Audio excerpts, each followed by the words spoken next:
Chessur. Since my INS Slicer video, which was pretty in-depth and got kind of technical in PvP, I've received a large amount of positive feedback. So I've decided to kind of continue in that vein and make more technical, in-depth PvP videos. And this time, I've done something away from a Slicer, away from frigates in general, and gone with some cruisers. So as you can see, I've chosen the Stabber. And the reason why I like the Stabber is because I feel it is a underwhelming ship, for sure, and underrated in the current PvP meta. I think personally, from a game balance point of view, Stabber is really well designed. And what I'm going to be talking about really quick here before we jump into the action is just, why do I fly the Stabber? I fly the Stabber in an Eve situation. It's basically a big frigate, and you should fly it like that. The Stabber, it looks like a really juicy target. The thing that isn't talked about a lot in PvP is how engageable is your gang, how engageable is your ship. And if you're flying a Stabber, you look really engageable. So a great example is destroyers and frigates. Any kind of destroyers, I don't care if it's a Confessor or a Heretic. Any frigate, I don't care if it's Pirate Faction, whatever, has no business really attacking a Stabber because they're going to lose. And people don't understand this. And they will charge at you, bum rush at you, and if you're a Stabber pilot with just a little bit of sense, you can make short work of them. On the other hand, the Stabber can struggle against ships of its own class, like cruisers. Not saying you can't engage them, but my Stabber play philosophy isn't meant to go hunt cruisers. That's not really why I use a Stabber. I use a Stabber as a ship that's big enough to easily handle frigates and destroyers, but fast enough to run away from cruisers and anything else I really don't want to deal with. So before I start boring you all, we'll just jump into a quick fight that kind of showcases exactly what I was talking about. About a group of people that attack a Stabber, and just kind of the thoughts that I have during the fight. So in this fight here, I'm in my Stabber, and a friend of mine is in a rail shield thorax. We just had to jump the gate. There was quite a large gang on the other side, and some people are now cross-jumping over us, and we're kind of concerned because we're unsure how many people are now landing on the other side, so we take things kind of slow. Right away here, we have a Slicer burning into me, really aggressively into me and the thorax, and I'm not really sure what his plan was here. He's pointing the thorax, I believe, but at this point, we're just trying to chase him down. Speed of the Stabber with deflection piloting, as you can see, me clicking where the Slicer's going, now where he is, allows me to get a lot of damage on him as we peel away here. Talwar and Incursus, though, are completely focusing on the thorax, and he makes the call to me that the Incursus has actually gotten under the thorax guns and has scram-webbed him. Thankfully, the Stabber is actually a really potent anti-support ship. It may not be the best anti-support ship, but it does its job very well of killing frigates. So this dual rep Incursus goes down really, really quickly to my sustained fire.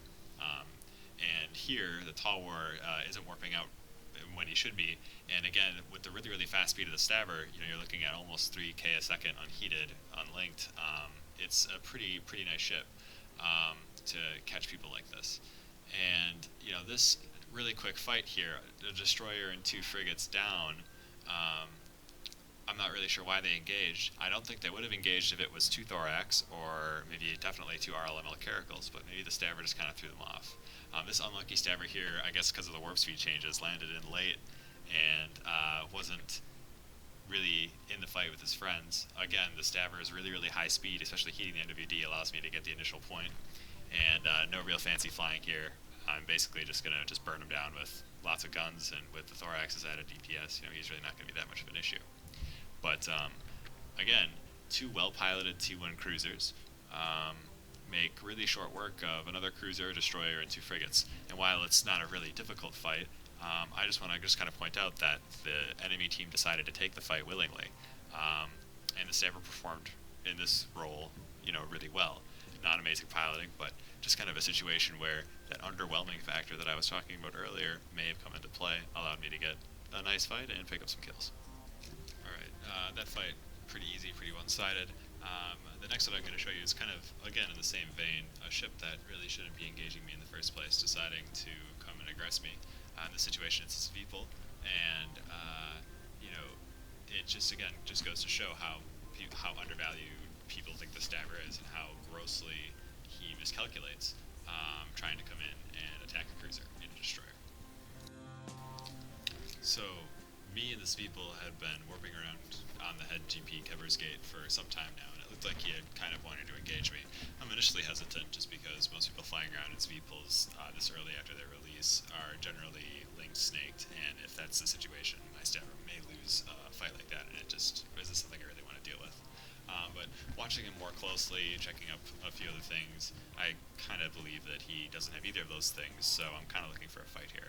I'm burning down to him, which isn't really ideal, just because the stabber's cap is something that you need to keep in the forefront of your mind when you're flying it.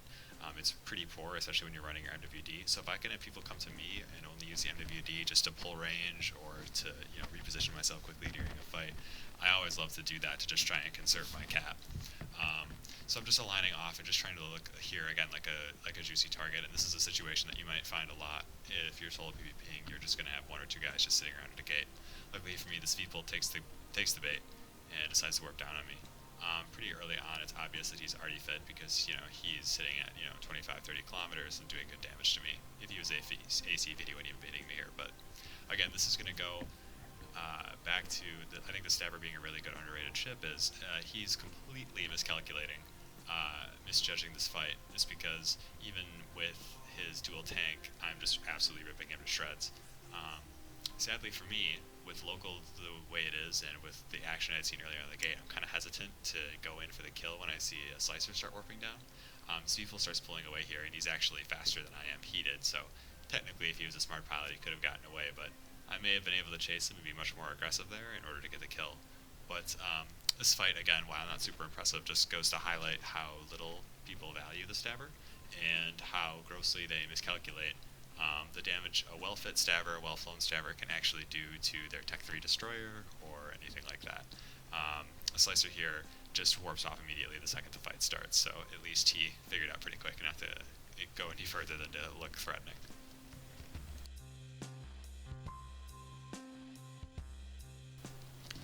Alright, before we get into kind of the meat, some better fights and better piloting to show more than just basic concepts, here's the EFT files and damage rejection graphs for the stabber that I fly. I'm just going to go over the fit really quick, just because there seems to be a lot of questions about my fittings in my videos, so just try to get rid of that right now.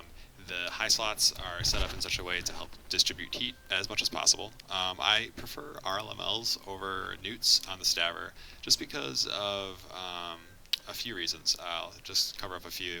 The first is cap, and the stabber's cap is really poor. It's like 1 minute 30 seconds with MWD and long point, and that's kind of an issue. Adding newts into that picture just makes your cap even worse. And the second issue is the stabber in general never wants to be in newt range. If you're in newt range, you've done something pretty wrong, in my opinion, with the stabber.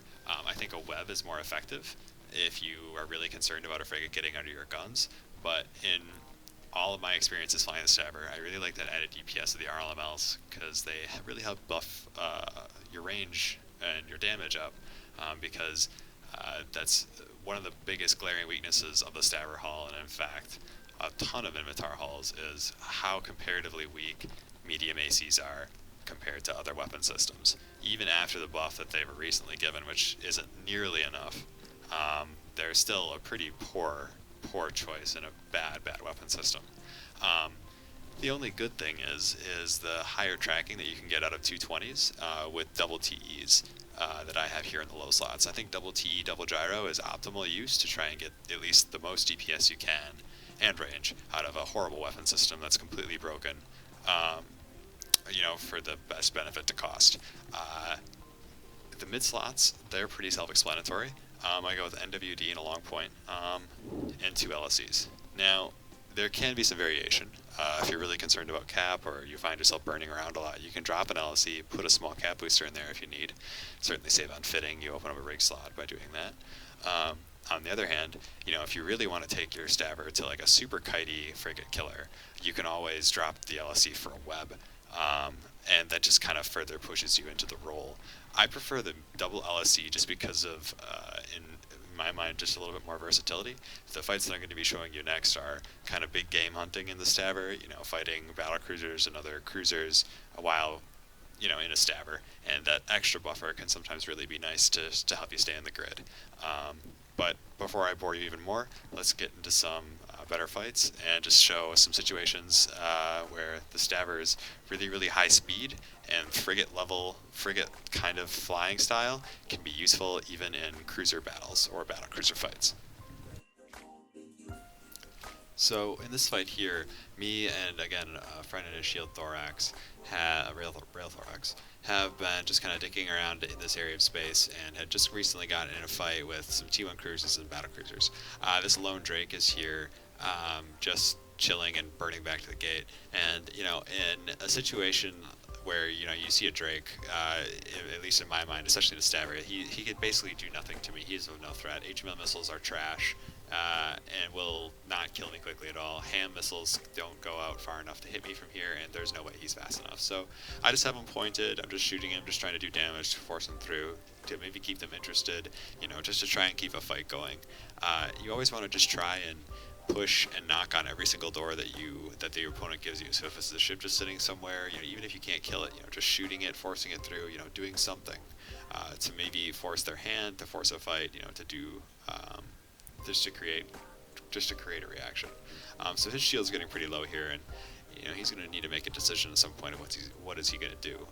Most typically, I would expect him to jump through the gate, but because we don't have anyone else, we're just kind of waiting just to see if anything on the other side of the gate decides to be brave enough to step into our side. As we just get through his peak regen, he finally makes the jump.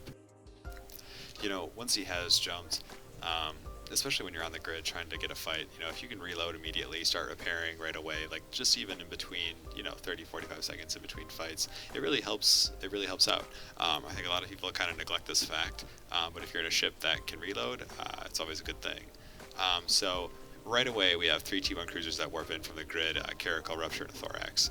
And this is 3 T1 cruisers versus 2, this is actually a pretty fair fight from what you would normally see, so we're definitely going to take this.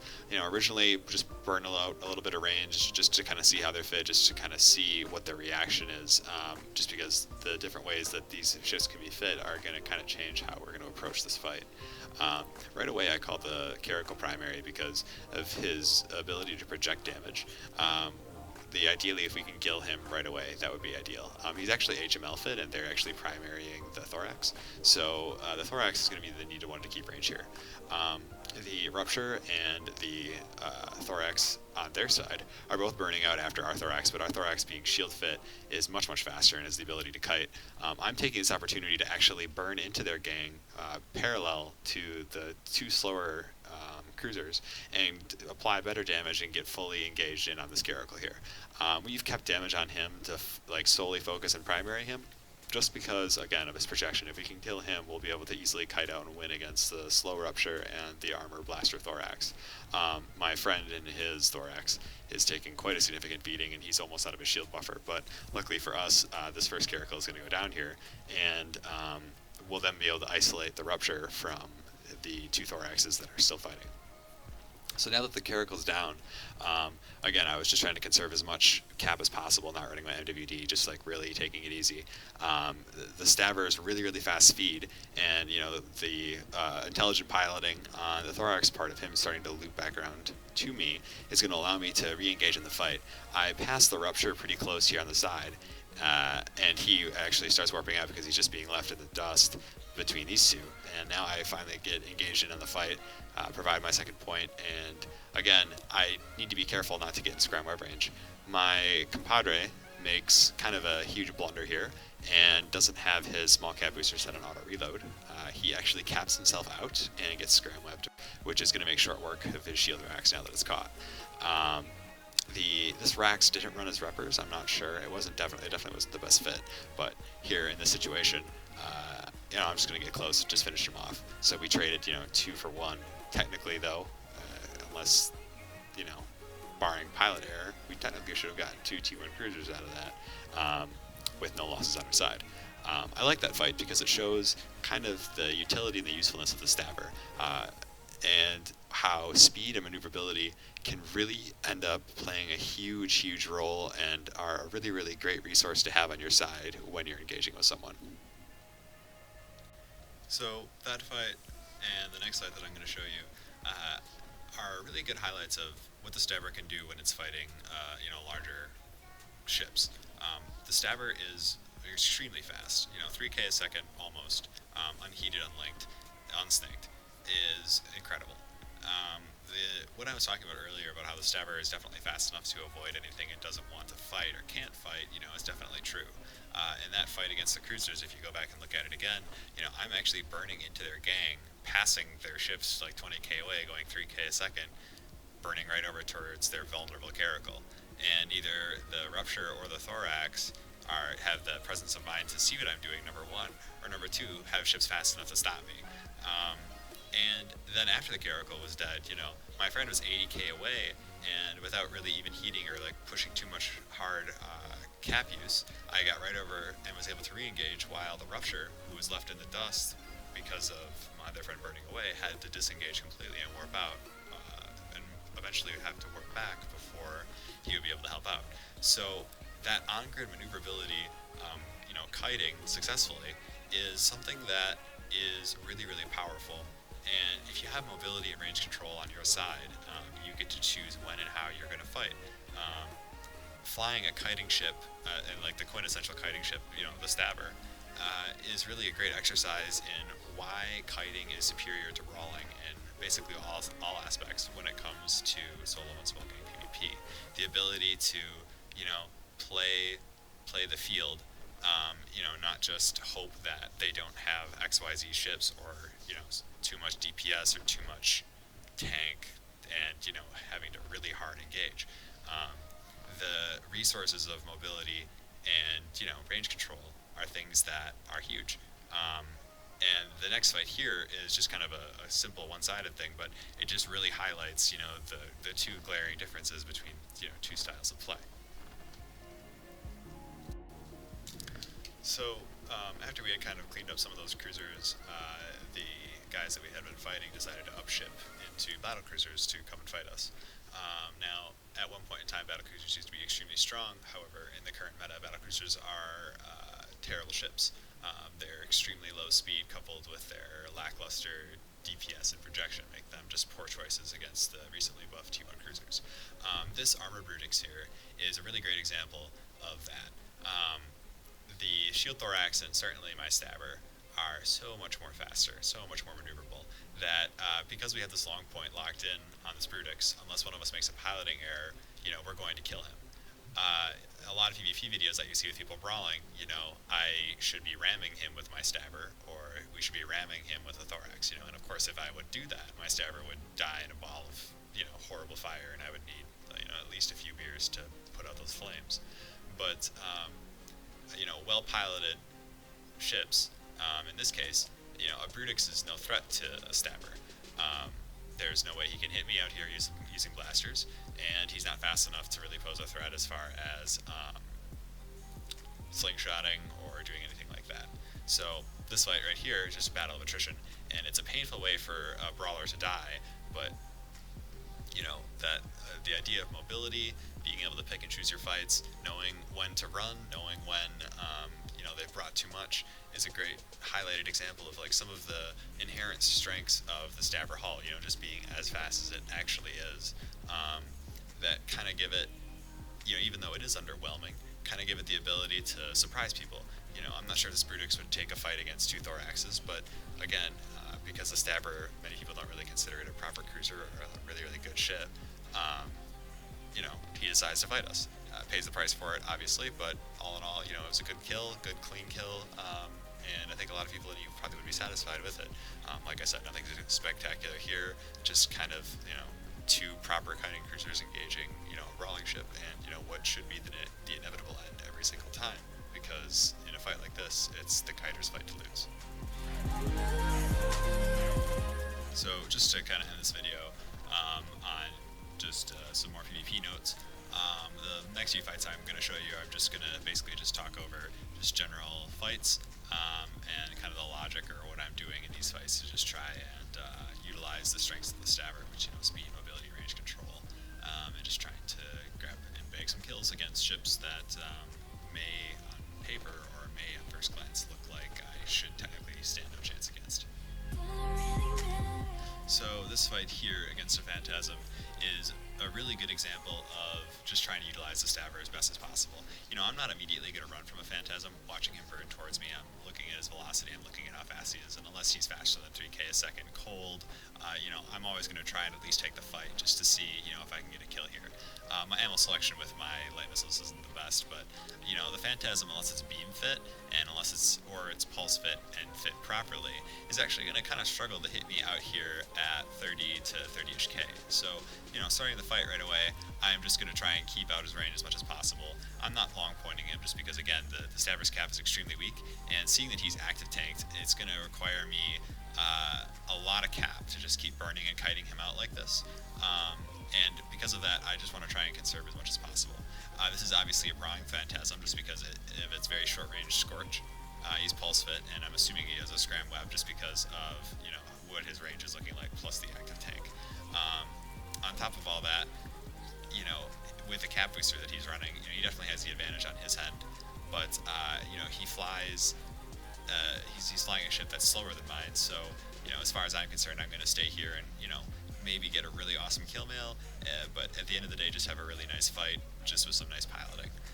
Stabber right here again, not the most ideal ship to use to hunt cruisers, certainly not pirate cruisers, but you know, even in this really varied situation, as long as you're faster than your opponent and can, you know, manage your cap at some level, you can engage. Now here I'm turning my NWD off and just pointing. Again, I'm just trying to conserve as much cap as possible. I'm not trying to NWD point and just like hold and lock on. You know, this goes back to what I was talking about earlier in some of my INS videos, being able to watch players, see when they're aligning, things like that, and then applying a point then. Because if you're able to do that, you can cause them to slow down and stop their ship, and they may not realize it, which I think is kind of the case here with this Phantasm.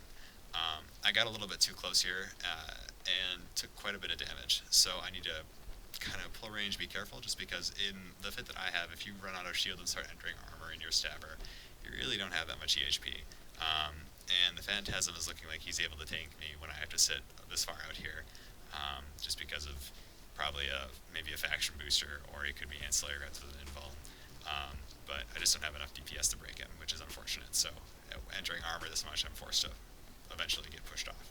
Either way, though, it was a good fight, and, you know, could have been a cool kill now.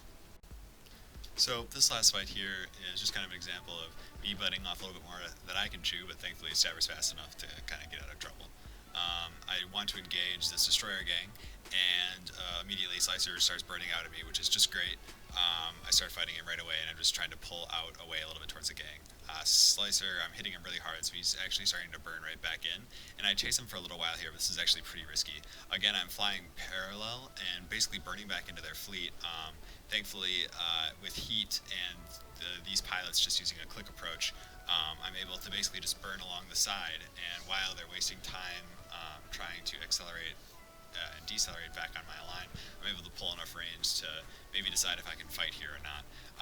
The issue is beam confessors, the way that they're fit, are actually hitting me pretty well here, and my tank is getting a little low, not to mention the fact that against the speed that all of these ships are able to muster versus me, the fact that they're able to perma MWD, and there is quite a lot of DPS on the field, over 1,000 DPS if they get close to me, means that this is kind of just a losing fight. My cap being at half, you know, I just kind of have to decide to warp out here. This is kind of a good example of some of the shortcomings of the Stabber, where, you know, fights need to be set up properly, and, you know, if you just have started learning to fly it, you know, just picking off small things, certainly before you start trying to engage large groups, you just need to be really aware of, you know, your cap. Alright guys, that kind of concludes just kind of like some basic fights that I've gotten in the last week or so with the with the Stabber. I hope you kind of enjoy this new style of video. Certainly not meant to be super entertaining or show, you know, incredible fights, but just meant to be more of an educational and, you know, just kind of a discussion about PvP or how I approach PvP. I hope you found it at least somewhat informative. Maybe you learned a thing or two. Hopefully it might inspire you to grab your own T1 cruiser and go try and get some fights, or, you know, try some PvP in EVE. You know, all that being said, I think the Stabber is an interesting fit, interesting ship. You know, I talked a lot about its good points, but, you know, just before I end the video, I should definitely give it a well-rounded, you know, let's talk about some cons of flying the Stabber. One of them is definitely not price. After insurance, it's going to cost you like 10 to 15 mil, so price is really cool. But as I had been alluding to most of the video, cap is a serious issue, and needing to plan out fights as far as what your cap can allow is definitely something that you need to take into account. The other issue with the Stabber is pretty low DPS and not great projection. You need to really be able to fly, 24 to 25k on the line and be able to use your ship piloting properly against smaller frigates in order to really put down some good DPS. But those two things aside, you can get some really interesting fights just because of the underwhelming nature of the ship. Anyway, I hope you guys enjoyed, and hit me up in game if you want to fly or if you have any questions. I don't mind answering mails or anything else. Anyway, take care, guys. Fly safe.